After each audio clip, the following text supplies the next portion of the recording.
give Ms. Hallye Banner the award, the Youth Award. Ms. Hallye Banner has been a member of Youth Council for the last 4 years.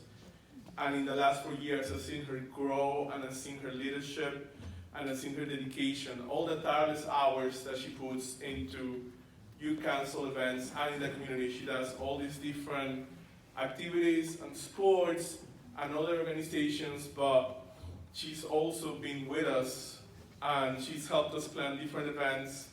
She was one of the leads for our new Holocaust Remembrance Forum. She helped us plan and she helped us put all these different events together. And I want to personally thank her for all her hard work and effort and leadership. And I hope this is the first of many awards that she will receive. Thank you, Hallye.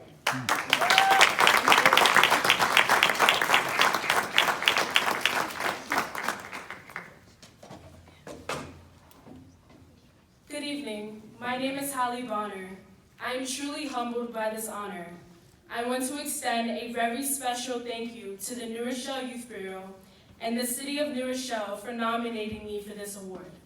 Congratulations to all of the other honorees this evening. It makes this even more special to be in such great company. Words cannot even begin to express my gratitude to God, who continues to bless me each day and makes all things possible. To my parents, who supports me unconditionally, believes in me, encourages me to always do my best, and for the countless sacrifices. To my little brother Hollis, who always holds me accountable and makes me want to continue to raise the bar, because I know you're watching my every move and cheering me on from the sidelines.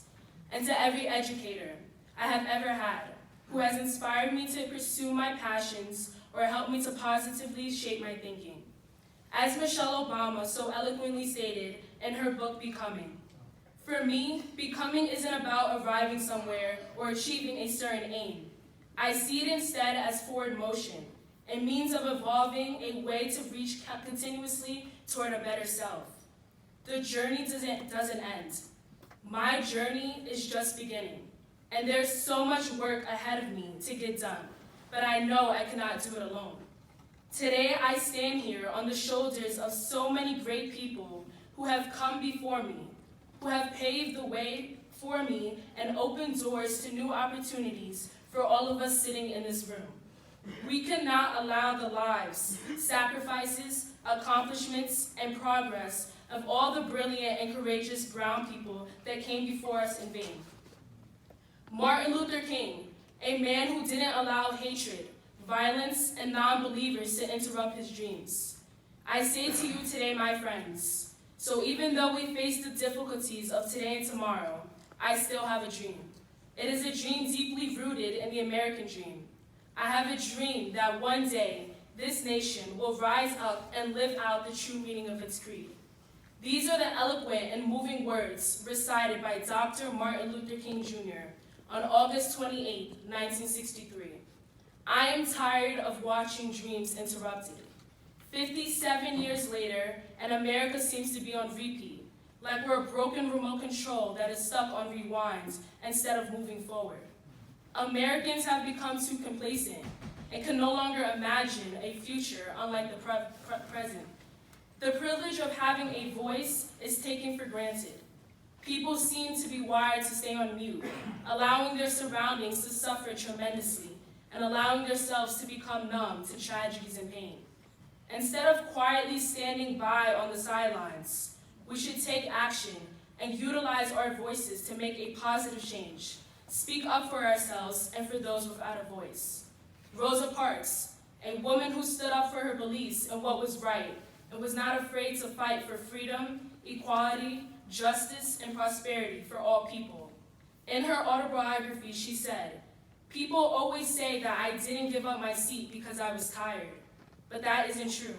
I was not tired physically. The only tired I was tired of giving in. I am a 16-year-old girl who is tired, and no, not from a lack of sleep, but living in a world which has become emotionally and mentally draining.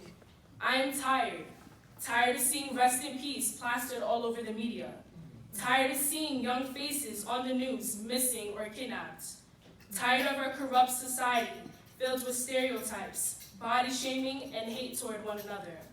Tired of diseases and illnesses that are killing so many. Tired of seeing the wrongfully convicted in jail for years. Tired of racial injustice, inequality, and discrimination. Tired of creating new hashtags and movements for issues that should not exist in the first place. I am tired of bullying, vaping, and the stigma placed on mental illness, which is leading to countless suicides. Many of you are tired for the same reasons I am. But what are we going to do to make a difference? Well, we can each do our part and make a positive change together. I want to hear more stories in our community, like Tyler Perry, a determined man who went from being homeless to breaking all barriers and making history in Hollywood. These African American women and men are prime examples of not allowing their gender, race, and age to make them feel less empowered. Instead, their gender, race, and age empowered them to succeed. I leave you with these words from Kobe Bryant, and a call to action for us all to adopt the Mamba mentality. This is the moment I accept the most challenging times will always be behind me and in front of me. So with that said, we must work harder every day and not let a day pass where we don't use our voice to make a positive change and strive for excellence. Thank you.